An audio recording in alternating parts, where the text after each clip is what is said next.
I always thought of myself in no man's land for being a car enthusiast. What do I mean by that? Like my entire life, when I met a car guy, it was always either, oh yeah, I love cars. Like I want to own a Porsche, and I go like, oh, what kind? They go like, oh, I don't know, just like a Porsche. So then you can't really like dive a little into it. And then the other spectrum would be some guys like, oh my god, like, and then they would talk 15 minutes about the specs and details of a car, which I find extremely cool. But for me, I was always into just the stories that car brands tell. You know, you got TVR, the psychological patient of a fucking brand.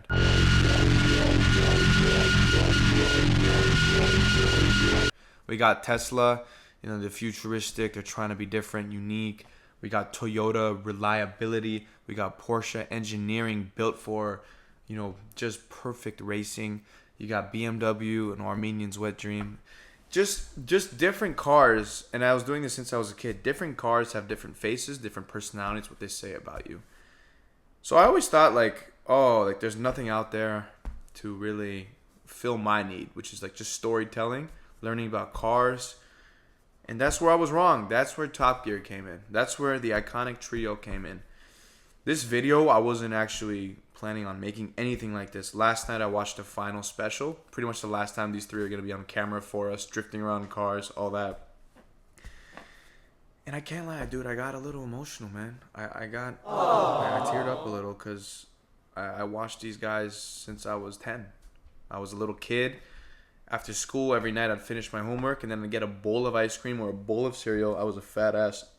And I would just watch their episodes. I would watch them break down cars that weren't just exotics, you know. There was just some cool cars. And it really helped me as a kid learn a bit more about myself. So today this video is kind of talking about why they were so revolutionary and why they made cars cool, as the title said. And why people all over the world will remember them, not just for being car heads. So I want to start with the cars themselves. I kind of glossed over this already. They didn't just cover supercars, the new cars was trendy. They were real car enthusiasts, you can tell. The passion all three of them had when it came to cars was real. And how did that translate with their shows? They covered cars that no one else really would. I mean, you'd have the dumbest examples. They had a Reliant Robin episode. I can run to the finish line and still win. Hey, that's right. Look that way. You do not have what it takes, it seems. Oh, look at the cars. You always knew they were going to cover a normal car. A car that everyone, you know, some people drive to work with. A car that people actually, you know, see every day. Not just the cool cars that you never see. You know, the Puntos, the Golf GTIs. Some random Lotus, an F1 car, just the weirdest cars, even one-offs they covered. And for me, that was really sick. It wasn't just, oh, what's the next supercar gonna be? Here's the supercar trend. They always just covered weird shit. And the contrast was they did cover some really sick hypercars, supercars. But it goes, oh, I was rather hoping it might not, actually. Did he reach? And it did it in 1 minute, 23.9 seconds. Yeah, that looks good. Is so close. And here's where I want to talk about storytelling. And I think this is one of the big reasons why they made cars cool. They didn't just ram a bunch of facts down your throat when it came to cars. I think the coolest episode I've seen was the M5 episode. It was the V10 M5, if I'm correct. If I'm wrong, shoot me. Jeremy Clarkson just starts badgering into one of my favorite cars ever. He's just saying, you know, the car's shit, the sat-nav is garbage and annoying. And I'm sitting there for the first 10, 15 minutes thinking, wow, like, he doesn't like one of my favorite cars. The way he's talking about it, using different details about the car, that just overall make the atmosphere feel like he's got negative opinions towards it. And all of a sudden he clicks one button. It's almost as though they've made every single button in this car deliberately complicated and deliberately annoying. Except for this one. You no longer care about the stupid indicators or the sat-nav woman or what's on the radio. Ooh. Just the passion in that entire segment for me was just beautiful. And that wasn't the only car they did that with. They were able to tell a story with cars. Not just, oh, this is fast. Oh, this is, quick. Oh, this drifts. They were able to tell stories that the average person like me could really understand, who can really understand where their passion is coming from. A lot of these car YouTubers and all that, they kind of have a tunnel vision. They think people understand what they're talking about. And, for the extreme enthusiast, it does make sense. But sometimes it's hard to relay that passion to the mainstream, to people that, want to know about cars, want to learn about cars. And they were able to do that spot on. They made such engaging videos explaining cars, their ups, their downs. The M5, yeah, just a tale of a car that has so much beauty in the driving experience when it's in sport mode that, the little nitpicks don't really matter in the long term. Growing up, Top Gear obviously attracted me because it was a car show. But as I age, I've learned that, I stuck around because of those three guys. We got Jeremy Clarkson. Bad news. What? The Dacia Sandero. It's delayed. Oh no. Anyway, last week. He's the most passionate rebel I've ever seen. This is a guy that's just, fuck you. I love what I'm doing. Nothing screams more I love it than Jeremy Clarkson driving a car. He's loud, he's passionate, and he's a passionate idiot sometimes. I think he takes pride in not knowing everything, and sometimes he's just a grumbling asshole. And it's just really interesting seeing him with the other dynamics. James May. I have been rescued and I haven't even broken down. Well, then you don't get... Hello. He's like a sage. He's like a wise old sage who sometimes makes stupid remarks. Like he's kind of like the definition of dry, like a very dry humor guy. And he carries the comedy aspect, in my opinion. He sets the tone of, you put on Top Gear, you're gonna be expecting like dry humor, witty remarks because of him. He's got like thousands of moments where it's just really funny. And his passion is a little different from Jeremy's, where he's got this pride in like unique and antique cars. He's like really, really obsessive over like... I don't actually believe in it. You don't believe in electricity? No, nobody really understands it. And then finally, the newest addition, well, it's not new anymore, it's been over 20 years, but Richard Hammond. He has no ego, and he's this happy little ball. He's a hamster. And you can really see, he gets picked on a lot, but the way the dynamic works, it just makes it feel more authentic. He's always so energetic, and his car, sometimes he breaks down. He's called an American car merchant. He wants to be an American, but he's always smiling. He's very nice, and just the three combinations of like the old dry humor mage, the drunk old glimmering passionate idiot, and then the old like the young hamster, the fresh trying to jump around. It created an atmosphere where it was no longer a car show only. It created an atmosphere where people would tune in just to see what they would say. Forget the cars. These guys were funny. And it kind of shows with the guests they were able to get on. You got the Simon Cowells, the Gordon Ramsays, Michael Schumacher, drove for them as the Stig, Lewis Hamilton, Sebastian Vettel. You have all these massive figures, and just watching them tear it up with their guest car of the day, it made people realize like they're icons. They're fucking icons as well.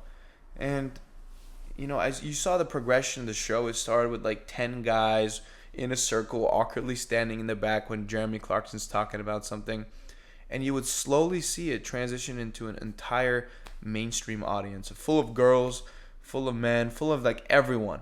And it wasn't that they went corporate or mainstream. That's the funny part. It wasn't like, oh, we got to make this more approachable for everyone. They remained the same. Their personalities were just so unique and authentic and so refreshing. I know there's controversy, especially with Clarkson, but that's what made the show Top Gear.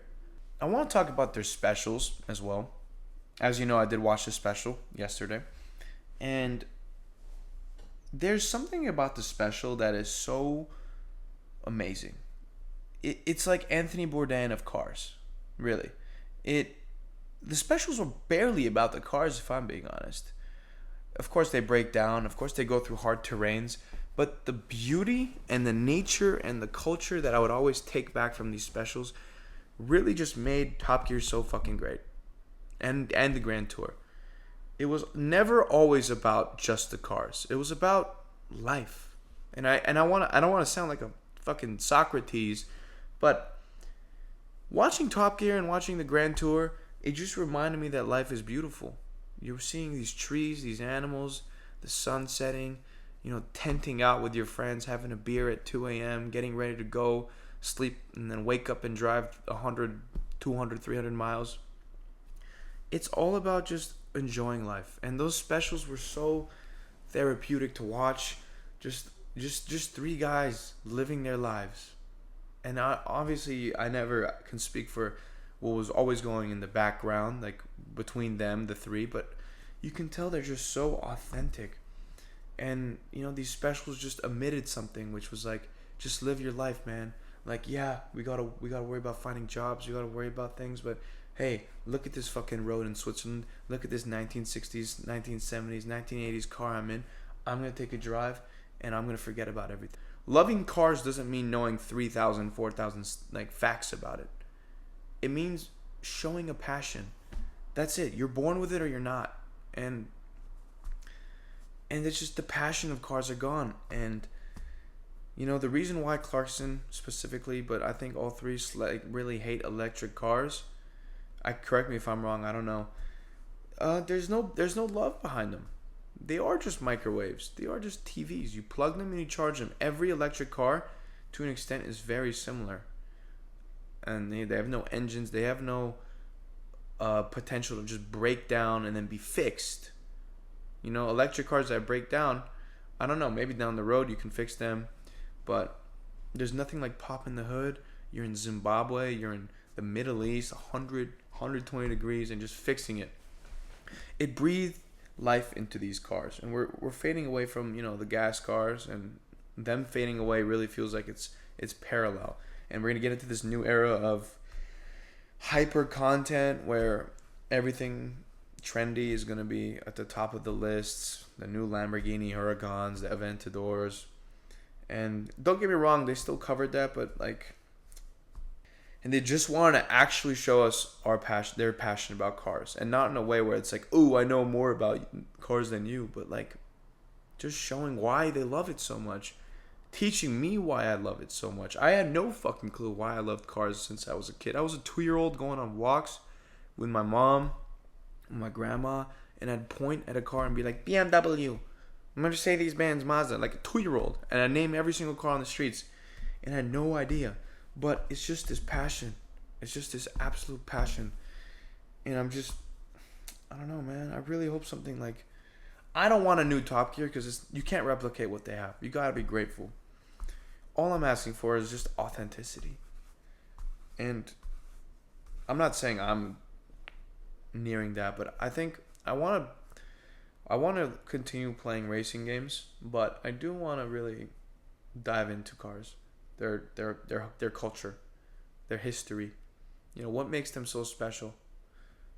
And maybe it's a void now, because I used to watch Top Gear and it would be very entertaining. It would be really cool, but now that it's gone, I kind of want to start doing things like that. Obviously, I don't have the resources, but why not start? Why not just start talking about my favorite cars, why they're my favorite cars, and genuinely just be real. The driving, that can come later. I don't have to own these cars or rent these cars, but yeah, that's all I really have. It's these three icons that really shaped the mainstream for the motorsport. People all around the world can recognize these three faces, regardless of how much they know about cars. That's the beauty of it, and they never changed. They never changed for anyone. And I just want to say thank you. You guys are not going to watch this Top Gear, May, Hammond, Clarkson, but you made a kid really find his passion and his footing in this life. And to this day, I've always wanted to be like you guys, and not just the cars, but just authenticity. So that's where I want to leave this. Believe it or not, I do have some positive videos here and there. And yeah, fucking love y'all.